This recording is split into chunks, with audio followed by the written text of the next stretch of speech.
સલાહની વિવિધ ટેકનિક્સ. પ્રસ્તાવના. સલાહ પ્રક્રિયાને અસરકારક અને હેતુપૂર્ણ બનાવવા માટે સલાહકાર વિવિધ ટેકનિક્સ, કાઉન્સેલિંગ ટેકનિક્સનો ઉપયોગ કરે છે. આ ટેકનિક સલાહ પ્રાર્થીને પોતાની જાતને સમજવામાં, લાગણીઓને વ્યક્ત કરવામાં અને સમસ્યાઓનો ઉકેલ શોધવામાં મદદ કરે છે. આ ટેકનિક્સ મનોવૈજ્ઞાનિક સિદ્ધાંતો પર આધારિત હોય છે અને સલાહકાર દ્વારા સલાહ પ્રાર્થીની જરૂરિયાત, વ્યક્તિત્વ અને સમસ્યાના પ્રકાર મુજબ પસંદ કરવામાં આવે છે. સલાહની કેટલીક મહત્વપૂર્ણ ટેકનિક્સ. 1. સક્રિય શ્રવણ, એક્ટિવ લિસનિંગ. સમજૂતી. આ ટેકનિક સલાહકારને સલાહ પ્રાર્થીની વાતને માત્ર સાંભળવાને બદલે તેને સંપૂર્ણ ધ્યાનપૂર્વક સમજવામાં મદદ કરે છે. સલાહકાર વાણી અને અશાબ્દિક બંને સંકેતો પર ધ્યાન આપે છે. ઉપયોગ. શાબ્દિક સંકેતો.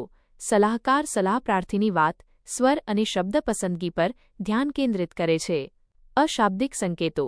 સલાહકાર શરીરની ભાષા, ચહેરાના હાવભાવ, આંખનો સંપર્ક અને સલાહ પ્રાર્થીના શ્વાસ લેવાની રીત પર ધ્યાન આપે છે.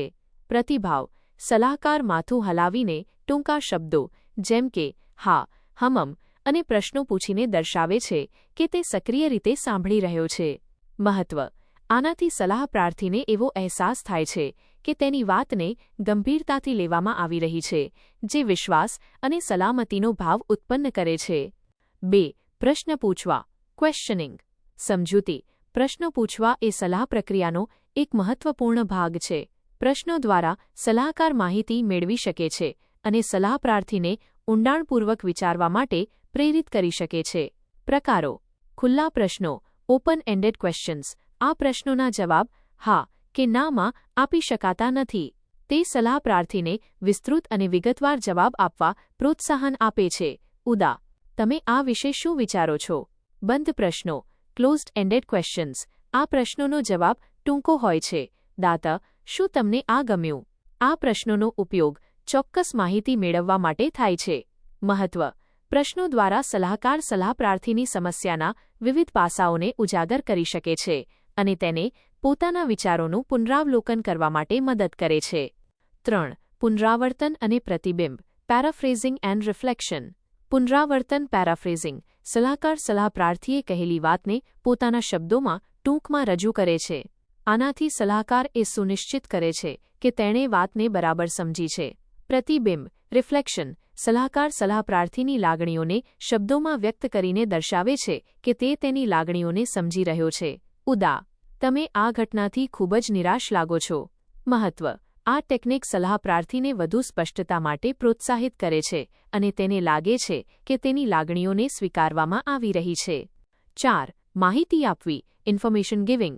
સમજૂતી. સલાહકાર સલાહ પ્રાર્થીને યોગ્ય અને સંબંધિત માહિતી પ્રદાન કરે છે જેથી તે વધુ સારા નિર્ણયો લઈ શકે. ઉપયોગ. આ માહિતી કોઈ વિકલ્પ, ઉપચાર પદ્ધતિઓ, સંસાધનો અથવા સલાહના પ્રકાર વિશે હોઈ શકે છે. ઉદાહરણ તરીકે, જો કોઈ વિદ્યાર્થી કારકિર્દીની પસંદગી અંગે મૂંઝવણમાં હોય તો સલાહકાર તેને વિવિધ કારકિર્દી વિકલ્પો વિશે માહિતી આપી શકે છે. મહત્વ. માહિતી આપવાથી સલાહ પ્રાર્થી જાગૃત બને છે અને પોતાની પરિસ્થિતિ પર વધુ નિયંત્રણ અનુભવે છે. 5. પડકાર કરવો, ચેલેન્જિંગ. સમજૂતી.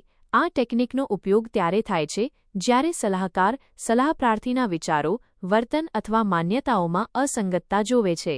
સલાહકાર આ અસંગતતાને સૌમ્ય રીતે રજૂ કરીને સલાહ પ્રાર્થીને તેના પર વિચાર કરવા માટે પ્રોત્સાહિત કરે છે.